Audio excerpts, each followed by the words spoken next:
ಆತ್ಮೀಯ ವಿದ್ಯಾರ್ಥಿಗಳೇ ಹಾಗೂ ಮಿತ್ರರೇ, ಮತ್ತೊಮ್ಮೆ ತಮ್ಮೆಲ್ಲರಿಗೂ ಶೆಫಿ ಟಿಪ್ಸ್ ಯೂಟ್ಯೂಬ್ ಚಾನಲ್ನಲ್ಲಿ ಸ್ವಾಗತ. ಮಿತ್ರರೇ, ಇವತ್ತಿನ ವಿಡಿಯೋದಲ್ಲಿ ನಾವು 8ನೇ ತರಗತಿಯ ಕೊನೆಯ ಪಾಠ ಕಬೀರ್ ದಾಸ್ ಕೆ ದೋಹೆ, ಈ ದೋಹೆಗಳ ಪ್ರಶ್ನೋತ್ತರಗಳನ್ನು ನೋಡೋಣ. ಬನ್ನಿ ವಿಡಿಯೋ ಶುರು ಮಾಡೋಣ.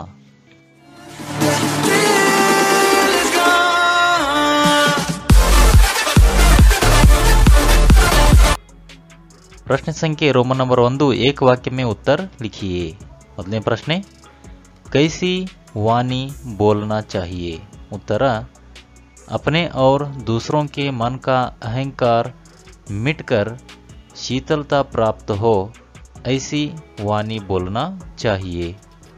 प्रश्न 2, कबीर सच्चाई और झूठ को किसके बराबर मानते हैं. उत्तर, कबीर सच्चाई को तप और झूठ को पाप के बराबर मानते हैं. मूरने प्रश्न, किसके हृदय में ईश्वर रहता है.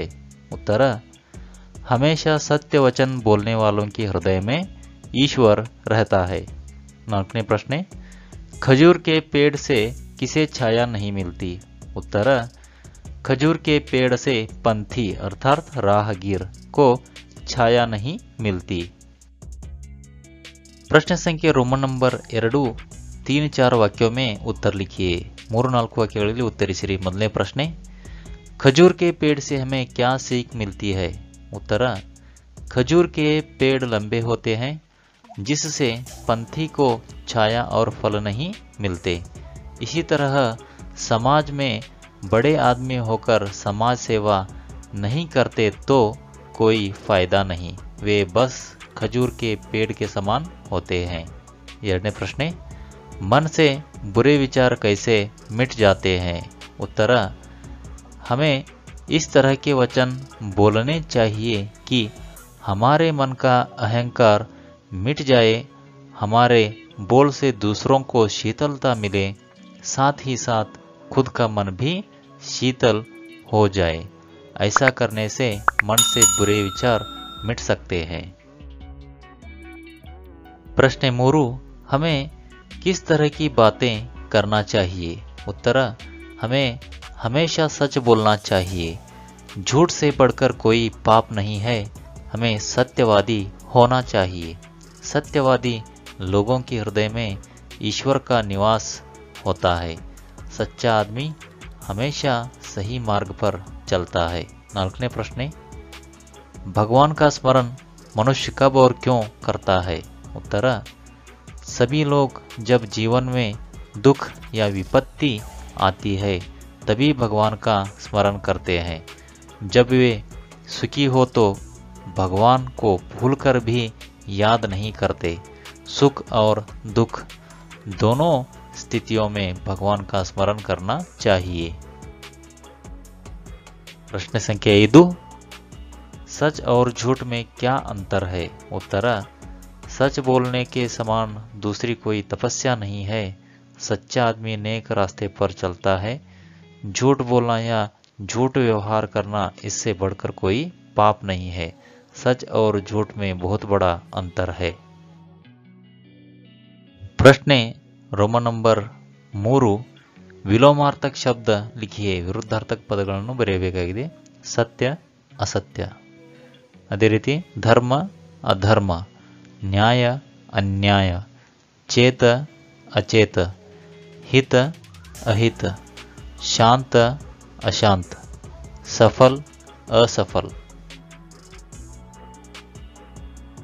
प्रश्न संख्ये रोमन नंबर 4 ಮತ್ತು रोमन नंबर 5.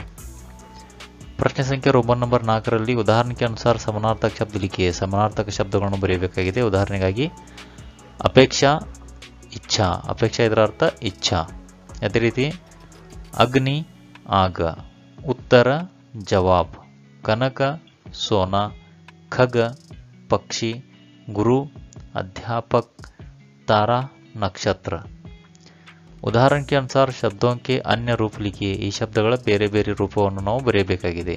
ಬಾನಿ ವಾನಿ, ಹಾಗೇನೆ सांच सच, हृदय हृदय, शीतल शीतल, जुग युग, पंथी यात्री। प्रश्न संख्या रोमन नंबर 6, पद्य भाग पूर्ण कीजिए। ऐसी बानी बोलिए मन का आपा खोए, औरन को शीतल करे आप हो शीतल होए। सांच बराबर तप नहीं झूठ बराबर पाप, जाके हृदय सांच है ताके हृदय आप। प्रश्न संख्या रोमन नंबर 7, नीचे लिखे शब्दों को उलटकर लिखिए। ಇಲ್ಲಿ ಕೆಳಗೆ ಉದಾಹರಣೆ ಕೊಡಲಾಗಿದೆ, ನಾ ಚ ನ। ಹಾಗೆಯೇ ಈ ಶಬ್ದಗಳನ್ನು ನಾವು ಉಲ್ಟಾ ಮಾಡಿ ಬರೆದಾಗ ಒಂದು ಹೊಸ ಶಬ್ದವು ತಯಾರಾಗುತ್ತದೆ, ನೋಡೋಣ ಸರಿ। ಯಾದ ದ ಯಾ, ರಮ ಮಾರ, ನವ ವನ, ಲತಾ ತಾಲ, ಹರ राह, नदी दीन। प्रश्न संख्या रोमन नंबर 8, नीचे लिखे शब्दों को उचित वर्गों के अंतर्गत लिखिए। ಕೆಳಗೆ ಬರೆದಿರತಕ್ಕಂಥ ಶಬ್ದಗಳನ್ನು ಸರಿಯಾದ ವರ್ಗದಲ್ಲಿ ಅಥವಾ ಸರಿಯಾದ ವಿಭಾಗದಲ್ಲಿ ಬರೆಯಬೇಕಾಗಿದೆ। ಇಲ್ಲಿ ನೇರವಾಗಿ ಉತ್ತರಗಳನ್ನು ನೀಡಲಾಗಿದೆ। दिन रविवार, शनिवार, मंगलवार, बुधवार। महीना अक्टूबर, सितंबर, मई, फरवरी। ऋतु वसंत, ग्रीष्म, हेमंत, वर्षा।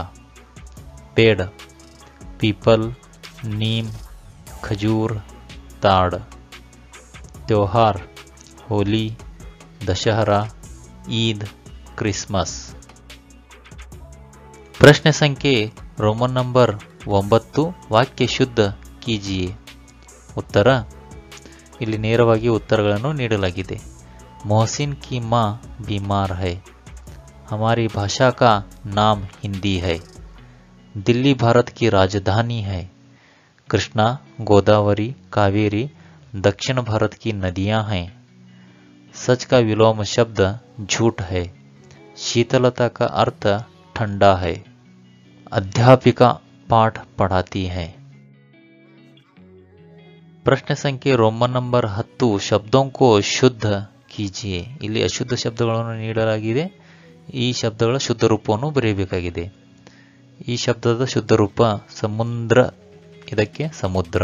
ಈ ಶಬ್ದಕ್ಕೆ ಕಕ್ಷಾ, ಪಂಕ್ಷಿ ಪಕ್ಷಿ, ಇಲ್ಲಿ ಸಂಧ್ಯಾ, ಇಲ್ಲಿ ಕ್ರಮ, ಇಲ್ಲಿ ಮೀಠಿ। प्रश्न संख्या रोमन नंबर 11, निम्नलिखित शब्दों को वाक्य में प्रयोग कीजिए। ಇಲ್ಲಿ ಮೊದಲನೇ ಒಂದು ಶಬ್ದವನ್ನು ವಾಕ್ಯದಲ್ಲಿ ಪ್ರಯೋಗ ಮಾಡಲಾಗಿದೆ। बाघ, बाघ हमारा राष्ट्र प्राणी है, भाग, भाग का मतलब दौड़ना है, अनल, अनल का अर्थ अग्नि है, अनिल, अनिल का अर्थ वायु है, परिणाम, पढ़ाई अच्छी करो परिणाम अच्छे मिलेंगे, परिमाण, बारिश का परिमाण ज्यादा है। ಹಾಗೆಯೇ ನಾಲ್ಕನೇ ಒಂದು ಶಬ್ದ ಮಾತಾ, ಮಾತಾ ಈ ಶಬ್ದಕ್ಕೆ ಜನನಿ ಕೋ ಹಮ್ ಮಾತಾ ಕಹತೆ ಹೈ, ಮಾಥಾ, ಮಾಥಾ ಅಂತಂದ್ರೆ ಹನೆ। ರಮೇಶ್ ಕಾ ಮಾಥಾ ಚೌಡಾ ಹೈ, बाल, उसके बाल काले हैं, भाल, उसकी देखभाल अच्छी तरह से करो, और हमें सड़क पार करते समय चारों ओर देखना चाहिए, और मोहन और राकेश मेरे मित्र हैं। प्रश्न संख्या रोमन नंबर 12, कन्नड़ में अनुवाद कीजिए। ಕನ್ನಡದಲ್ಲಿ ನಾವು ಇಲ್ಲಿ ಅನುವಾದ ಮಾಡಬೇಕಾಗಿದೆ। ಕಬೀರದಾಸರು ಒಬ್ಬ ಭಕ್ತ ಕವಿಯಾಗಿದ್ದಾರೆ। ಇಲ್ಲಿ ನೇರವಾಗಿ ಉತ್ತರವನ್ನು ನೀಡಲಾಗಿದೆ। ಎರಡನೇ ಉತ್ತರ, ಕೋಮಲ ವಚನಗಳಿಂದ ಮನಸ್ಸಿಗೆ ಶೀತಲತೆ ದೊರೆಯುತ್ತದೆ, ಸುಳ್ಳಿಗೆ ಸಮನಾದ ಯಾವ ಪಾಪವೂ ಇಲ್ಲ, ಮರಗಳಿಂದ ಯಾತ್ರಿಕರಿಗೆ ನೆರಳು ದೊರೆಯುತ್ತದೆ, ಮನಸ್ಸಿನ ಶುದ್ಧಿಯೇ ಭಗವಂತನ ಪೂಜೆ।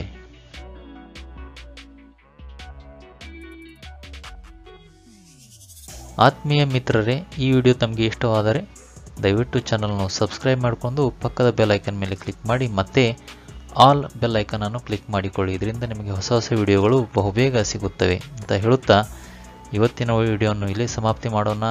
ಮತ್ತೆ ಮುಂದಿನ ವಿಡಿಯೋದಲ್ಲಿ ಸಿಗೋಣ. ಎಲ್ಲರಿಗೂ ಧನ್ಯವಾದಗಳು.